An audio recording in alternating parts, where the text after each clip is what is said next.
10 წუთით ადრე, სანამ ვერტფრენი ჩრდილოეთის ზღვის პლატფორმაზე დაეშვება, კაბინაში ხმა გაისმის. მგზავრები მოუსვენრად იყურებიან გარშემო, მაგრამ არაფერს ამბობენ, ამიტომ ხმას ყურადღებას არ აქცევენ და კატასტროფის უკუთვლა იწყება.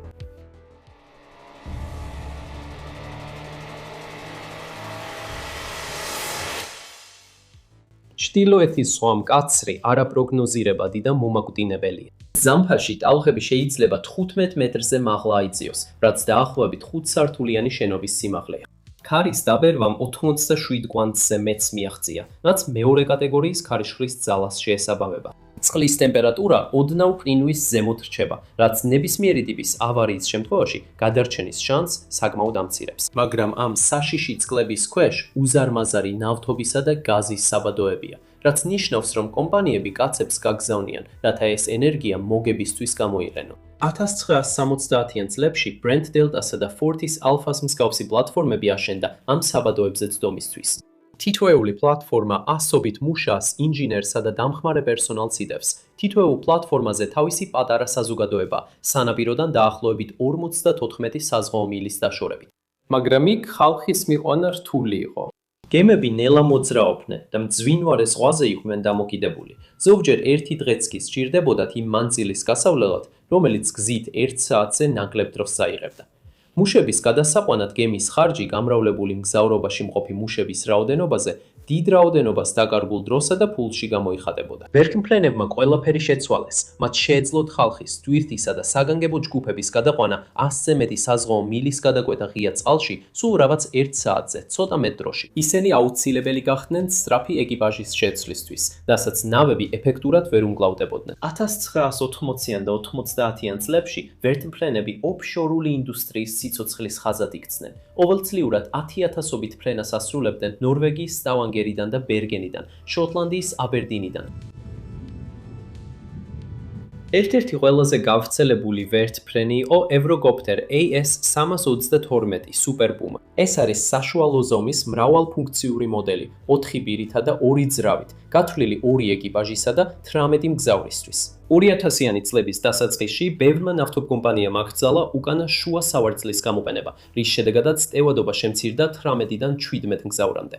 აღმოაჩინეს, რომ საგანგებო სიტუაციაში უკანა ფანჯრიდან 3 მგზავრის ევაკუაცია ძალიან რთული იყო. AS332 მოგვიანებით განვითარდა EC225 მოდელად, რომელსაც ჰქონდა 5-ფთიანი რუდფთიანი როტორი და უფრო ძლიერი ძრავა, მაგრამ შეინარჩუნა იგივე მთავარი როტორის გადაცემათა კოლოფი. EC225 Super Puma იყო 2-ძრავიანი, საშუალო ზომის ვერტმფრენი, რომელიც უფრო გრძელი და თანამედროვე იყო, ვიდრე ორიგინალი AS332. მას ჰყავდა 2 ეკიპაჟის წევრი და 19 მგზავრი, 4 წერტილოვანი უსაფრთხოების კამრებითა და მაღალი საზურგეებით, რომლებიც ავარიის დროს თავისა და კისრის მხარდაჭერას უზრუნველყოფდა. 2009 წლის 1 აპრილს ბონდ ოფშორის ვერტმფრენის რეისი 8:05-ენ უნდა გაეკეთებინა რამდენიმე ფრენა აბერდინიდან ჩრდილოეთის ზღვის ნავთობის პლატფორმებზე. საწვექსი AS322 Super Puma ახლახან დაბრუნდა ბრიუსის პლატფორმიდან, მისი როტორები ჯერ კიდევ ტრიალებდა. ეკიპაჟი შეიცვალა. ახალმა პილოტმა მოკლე ინსტრუქცია მიიღო, ვერტმფრენი საწვავით შეივსო და მგზავრებმა ჩასხდომა დაიწვეს. 10 საათსა და 42 წუთზე ვერტმფრენი აფრინდა BP მილერის ნავთობის საბადოზე, რომელიც აბერდინიდან დაახლოებით 155 საზღვაო მილის დაშორებით ჩრდილო-აღმოსავლეთით მდებარეობს, მოსავლეთით მდებარეობს. ფრენა მშვიდად მიმდინარეობდა, მაგრამ დაფრენამდე 10 წუთით ადრე მგზავრებმა უცნაური ხმა გაიგეს. მან არ ჩათვალეს, რომ ეს სერიოზული იყო, ამიტომ არავინ აცნობა ეკიპაჟს.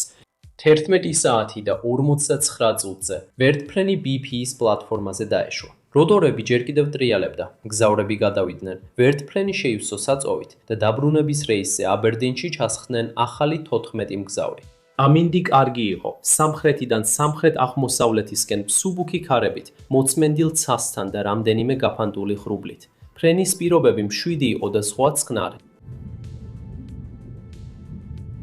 12 საათი და 3 წუთზე ვერტმფრენი აფრინდა და ასწია 610 მეტრზე. აბერდინში დაბრუნებისას 12 საათი და 54 წუთი იყო. მეორე პილოტმა განახორციელა რუტინული ზარი, რათა ეცნობებინა, რომ ვერტმფრენში იმყოფებოდა 14 მგზავრი კარგ მდგომარეობაში და სავარაუდო ჩამოსვლის დრო იყო 13 საათი და 14 წუთი. 12 წამით მოგვიანებით პილოტმა გაგზავნა საგანგებო სიგნალი Mayday, რასაც მოჰყვა მეორე პილოტის მიერ Mayday-ის გამეორება მათი მდებარეობის დეტალებით.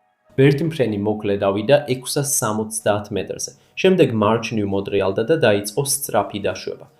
გემზე ნორმან და ვრორამ ყოფმა ეკიპაჟის წევრმა დაინახა, როგორ დაეშვა ვერტმფრენი მკვეთრად და დაარტყა ზღვას, მათი მდებარეობიდან დაახლოებით 2 საზღვაო მილის მანძილზე.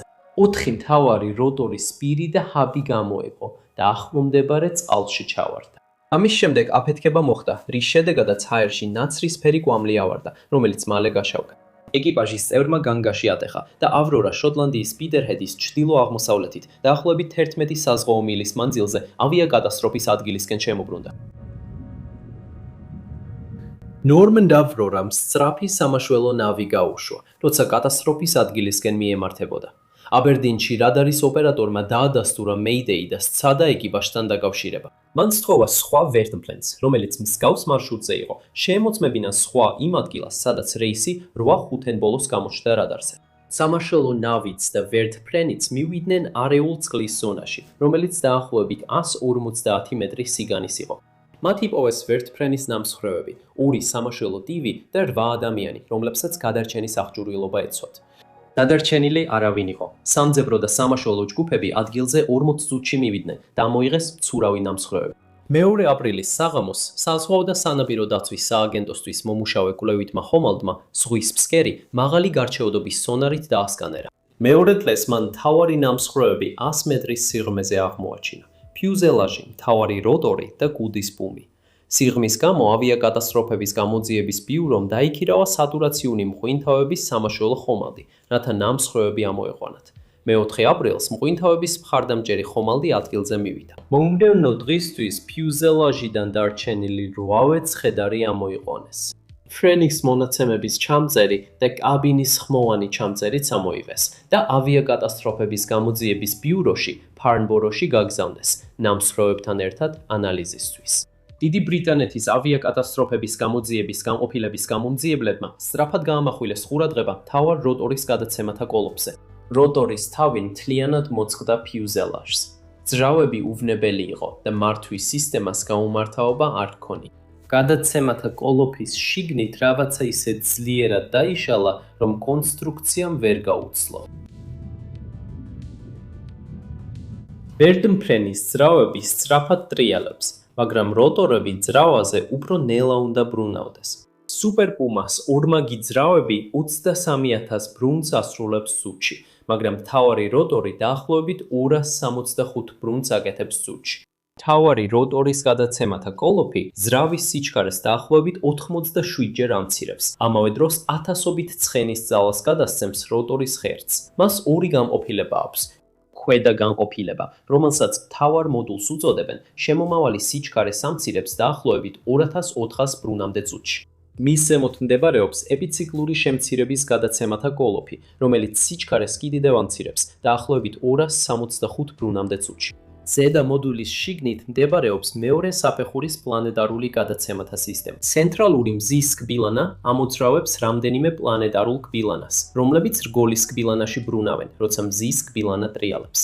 პლანეტები ბრუნავენ და თანაბრად ინაწილებენ დატვირთვას, რაც უზარმაზარ ძალებს ანაწილებს. სუპერპუმაში ეს პლანეტარული კბილანები საფრენ აპარატში ერთ-ერთ ყველაზე დიდ დატვირთვას იღებენ. თითოეული მათგანი 10,000-ობით ცხენის ძალის სიმძლავრეს უმკლავდება. ისინი საათობით ბრუნავენ მძიმე დატვირთვის ქვეშ და თუ რომელიმე მათგანი გამოვა მცობრიდან, შედეგი კატასტროფული შეიძლება იყოს.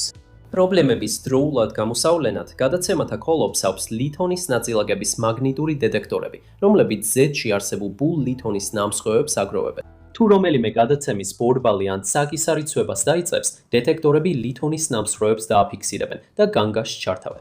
თეორიულად ეს ინჟინრებს საშუალებას აძლევს, რომ პრობლემა მანამდე აღმოაჩინონ და გამოასწორონ, სანამ ფლენისას მწყობრიდან გამოსვლა მოხდება.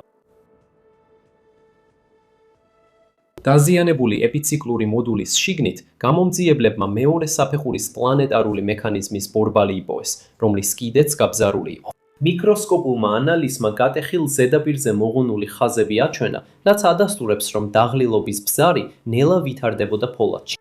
ბორბლის სიღრმეში პატარა დეფექტი წარმოიქმნა, რომელიც თითოეულ ბრუნვაზე ოდნავ იზრდებოდა, სანამ საბოლოოდ არ მიაღწია კიდეს, რამაც მთელი სისტემის მწყობრიდან გამოსვლა გამოიწვია.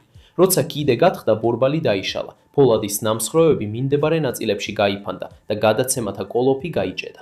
ძრავები მუშაობას აგრძელებდნენ და ძალას აწვდიდნენ გაჭედილ სისტემას, სანამ ყველაზე სუსტი რგონი, როტორის თავისა და ფიუზელაჟის შეერთება არ გაწყდა და როტორი არ დაიშალა. შემდეგ გამომძიებლებმა კიდევ უფრო შემაშფოთებელი რამ აღმოაჩინეს.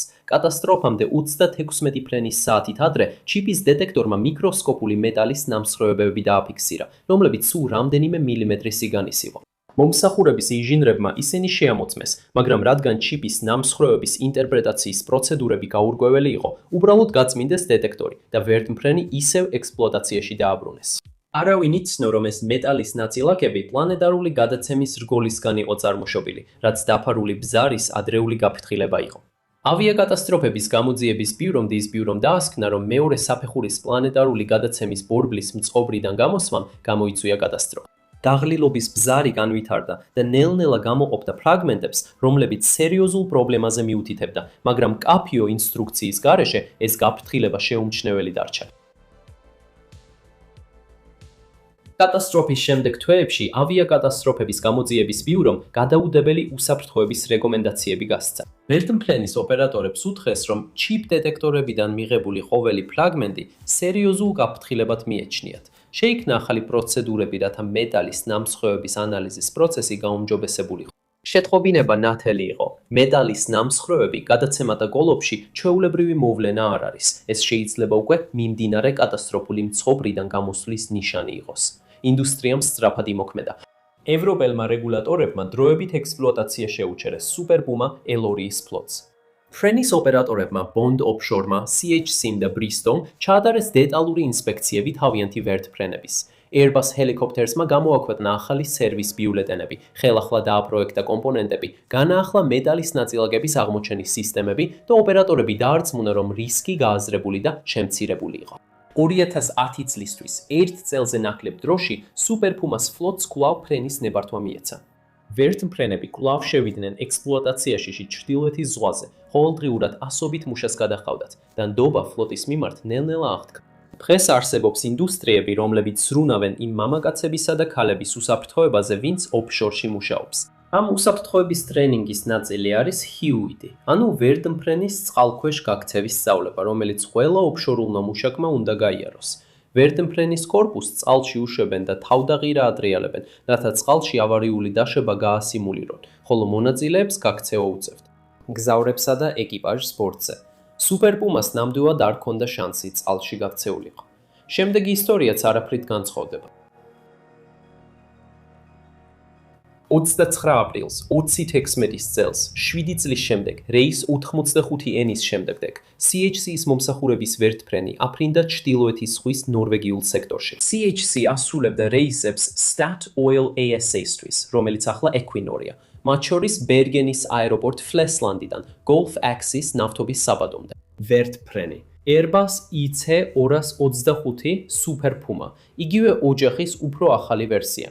როგორც რეისი 85-ին, მუშაობდა როგორც რეისი 241.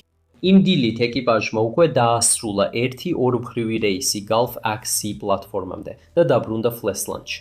10 საათსა და 5 წუთზე ისინი კვლავ გაემგზავრნენ Gulf Axis B-ზე. პლატფორმაზე დაშვების შემდეგ როტორები ტრიალებდა, როცა მგზავრები ჩამოდიოდნენ და 11 ახალი მგზავრი ადიოდა. შემოbrunებას 12 წუთი დასჭირდა. 11 საათი და 16 წუთი იყო, როცა რეისი 241 აფრინდა ფლესლანდში დასაბრუნებლად, ავიდა 900 მეტრამდე და მართავდა მეორე პილოტი. ვერტმფრენი 900 მეტრ სიმაღლეზე მიფრინავდა სანაპირომდე. შემდეგ კი საჰაერო მოძრაობის კონტროლის ნებართვით დაეშვა 600 მეტრზე. მიფრინავდა 140 კვანძზე.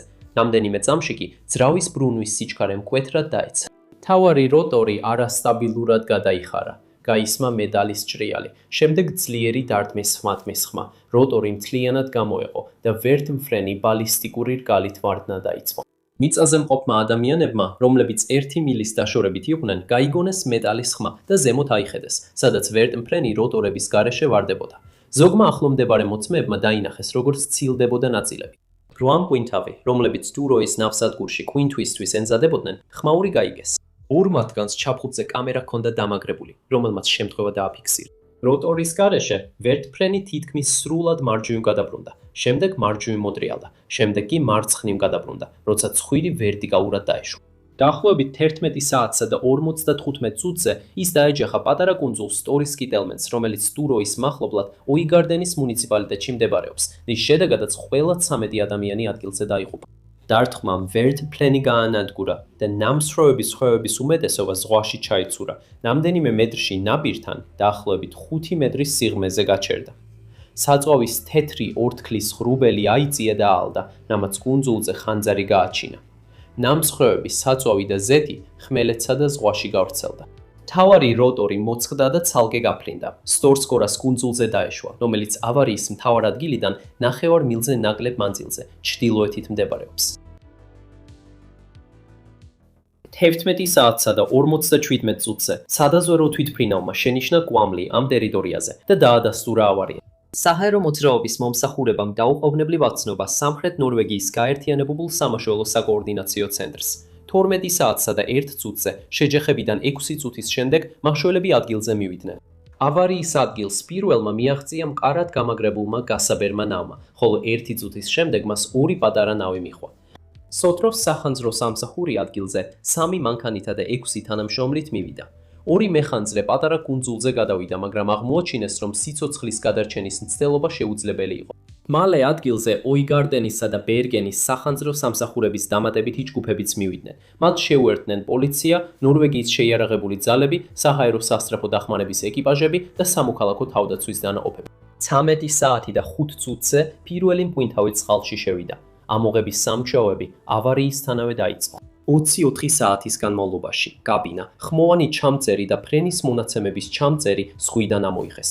2016 წლის 30 აპრილს ძირითადი ნამსხვრევები წყლიდან ამოიღეს და მოცილებული მთავარი როტორი სტორსკორას კუნძულიდან ამოიღეს. ძირითადი გადაცემათა კოლოფის ნაწილები, მათ შორის გადახილი მეორე საფეხურის პლანეტარული კბილანის 2 ნაწილი აღმოჩენილი იქნა. ვერტმფრენის ნამსხვრევები 180,000 კვადრატული მეტრის ფართობზე იყო გაფანტული. ზოგიერთი ძირითადი გადაცემათა კოლოფის კომპონენტი და დამაგრება აკლდა, რამაც ფართომასშტაბიანი სახმელეთო და საზღვაო საძიებო ოპერაცია გამოიწვია. ნორვეგიის სამოქალაქო თავდაცვის ჯგუფები ნაპირს მეტალო დეტექტორებით ამოწმებდნენ, ხოლო ბერგენის სახანძრო სამსახურისა და საზღვაო ძალების მკვინთავები ზღვის ფსკერის მონაკვეთებს ამოწმებდნენ. ზღვის ფსკერის გადასაჩხრეკად გამოიყენეს დისტანციურად მართვადი აპარატი და 1 მეტრიანი ციგა, რომელსაც 14 მაგნიტური მკლავი ჰქონდა. 2016 წლის სექტემბერში ორგანიზებული საძიებო ოპერაცია დასრულდა. გადაცემათა კოლოფის უმეტესობა ნაწილები აღმოჩენილი იყო, თუმცა მეორე საფეხურის პლანეტარული მექანიზმის მადარებელი და წინა საკიდარის ძელი კვლავ დაკარგული რჩებოდა. ნორვეგიის ავარიების გამოძიების საბჭოს თანხმობით, ავარიის ადგილი საზღვაო მღვინთავთა სკოლის სასწავლო პოლიგონად იქცა. 2017 წლის თებერვალში ამ სასწავლო მღვინთავობის ერთ-ერთი დროს დაკარგული მეორე საფეხურის პლანეტარული მატარებელი საბოლოოდ აღმოაჩინეს. ნორვეგიის ავარიების გამოძიების საბჭოს გამომძიებლებმა გაერთიანებული სამეფოს საჰაერო ხომალდების ავარიების გამოძიების ბიუროსა და Airbus ჰელიკოპტერსის მხარდაჭერით ნამსხვრევები შეისწავლეს. გადაცემათა კოლოფის შიგნით მათ მეორე საფეხურის პლანეტარული მექანიზმი თითქმის ზუსტად იმავე ფორმით დამსხვრეული იპოვეს, როგორც წინა ავარიებში. მიკროსკოპულმა ანალიზმა იგივე დაზიანების ნიმუში აჩვენა. დაღლილობის ბზარი დაიწყო რგოლის შიგნით არსებული უმცირესი დეფექტიდან და ნელ-ნელა გაიზარდა, სანამ რგოლი არ გაიხსნა. როდესაც მექანიზმი დაზიანდა, ნამსხვრევებმა ახლომდებარე მექანიზმები გაანადგურა, რის შედეგადაც როტორი ვერტმფრენს მოსწყდა. ფლენა 241-ის ავარიის შემდეგ ინჟინრები და გამომძიებლები დარჩნენ კითხვით, როგორ შეიძლებოდა გადაცემათა კოლოფს ასე სრულად და ყოველგვარი გაფრთხილების გარეშე მწყობრიდან გამოსულიყო. ამის გასარკვევად მათ შეისწავლეს, როგორ წარმოიქმნება დაღლილობის ბზარები და რატომ არის მათი აღმოჩენა ასე რთული ვერტმფრენის გადაცემად გოლოფში. სუპერპუმას მეორე საფეხურის პლანეტარული კბილანა დაახლოებით სადილის თეფშის ზომისაა. დამზადებულია ულტრამტკიცე ფოლადისგან და რამდენიმე კილოგრამს იწონის. ჰოუელ ჯერზე, როცა როტორი ტრიალებს, მისი კბილები სწორად ებმის დანარჩენებს. ათასობით ცხენის ძალას გადასცემს წუთში 265 ჯერ, მილიონობით ჯერ მისი ექსპლუატაციის განმავლობაში. ფოლადის შიგნით დაძაბულობა უზარმაზარია. მიუხედავად იმისა, რომ გადაცემა მყარი ჩანს, ის მიკროსკოპული კრისტალებისგან შედგება, რომელთაც მცირე დეფექტები აქვთ. დროთა განმავლობაში ეს დეფექტები აძლიერებს დაძაბულობას და წარმოქმნის ბზარებს, რომლებიც ზედაპირის ქვეშ იმალება. ბზარები უხილავად იზრდება და ფრაგმენტებს არ გამოყოფს, სანამ ზედაპირზე არ გამოვა, ხშირად სრულ მწობრიდან გამოსვლამდე ცოტა ხნით ადრე. ეს ნიშნავს, რომ პრობლემა გაფრთხილების გამოტოვება კი არ არის, არამედ მარცხია ყოველგვარი გაფრთხილების გარეშე. ჩიპ დეტექტორები, რომლებიც მთავარი უსაფრთხოების სისტემაა, მხოლოდ მაშინ მუშაობს, როცა ფრაგმენტები გადაცემათა კოლოფის ზედში ცირკულირებს. თუ ბზარი შიგნით რჩება, აღმოსაჩენი არაფერია, სანამ უკვე ძალიან გვიანი არ იქნება. მაშინაც კი ჩიპ დეტექტორებს შეზღუდვები აქვთ. ესენი პატარა მაგნიტური საცობებია, სულ რამდენიმე სანტიმეტრის სიგრძის, რომლებიც მხოლოდ ახლოს გამვლელ ნაწილაკებს იზიდავს. ზეთი გადაცემათა კოლოფში არაპროგნოზირებადად მოძრაობს, ამიტომ ყველა ნამსხვრევი დეტექტორამდე არ მიდის და პატარა ბზარებმა შეიძლება საერთოდაც არ გამოუშვან ფრაგმენტები. რეისი 241-ისთვის გამომძიებლებმა დაადგინეს, რომ მექანიზმი შიგნიდან გაფუჭდა ისე, რომ ნამსხვრევები საერთოდ არ გამოუშვა, რითაც ერთადერთი არსებული გამაფრთხილებელი სისტემა სრულად იქნა გვერდისავლით. ვერტმფრენის გადაცემათა კოლოფები ერთდროულად აუცილებელი და მყიფეა. ისინი უმკლავდებიან უკიდურეს ძალებს სათადარიგო სისტემის გარეშე. როდესაც ისინი ფუჭდება, საფრენი აპარატი უბრალოდ ციდან ვარდება. 2009 წელს გაფრთხილება გამორჩათ, 2016-ში კი გაფრთხილება საერთოდ არ ყოფილა. ორივე შემთხვევა ერთნაირად დასრულდა. როტორი მოწყდა და ადამიანები წამებში დაეყუპნენ. ავარიის შემდეგ თვეებში ევროპელმა რეგულატორებმა ყველა EC225 და AS332 სუპერპუმა ვერტმფრენი გააჩერეს. ოფშორული მუშაკები უარს ამბობდნენ ამ ვერტმფრენებით ფრენაზე. ისინი აქციებსაც კი აწყობდნენ და ამ ვერტმფრენებს როტორებიან კუბოებს ეძახდნენ. Airbus Helicopters-მა ნდობის აღსადგენად გადაცემათა კოლოფები გადააკეთეს, მონიტორინგის სისტემები გააუმჯობესეს და შემოწმების უფრო მკაცრი პროცედურები დანერგეს. მათ ავარიის მიზეზად იშვიათი საწარმოო დეფექტი დაასახელეს, რომელიც უკვე გამოსწორებული იყო. ნავთობის მუშაკები მაინც არ იყვნენ დარწმუნებულები. დიდ ბრიტანეთსა და ნორვეგიაში პროფკავშირებმა მოითხოვეს, რომ სუპერპუმაები ექსპლუატაციიდან ამოეღოთ. 2017 წლისთვის ისეთი მსხვილი ოპერატორები, როგორიცაა Bristow და CHC, ადასტურებდნენ, რომ EC225-ს ჩრდილოეთის ზღვის მომსახურებისთვის აღარ გამოიყენებდნენ. ამ გადაწყვეტილებამ დაასრულა სუპერპუმას როლი რეგიონში. ისინი ჯერ კიდევ დაფრინავენ მსოფლიოს სხვა ნაწილებში, მაგრამ დიდ ბრიტანეთსა და ნორვეგიაში სუპერპუმას სახელი ტრაგედიასა და დანაკარგს უკავშირდება. თუ გსურთ ჩვენი უახლესი კატასტროფის ვიდეოს ნახვა, დააწყაპუნეთ ეკრანზე არსებულ ბმულზე ახლავე.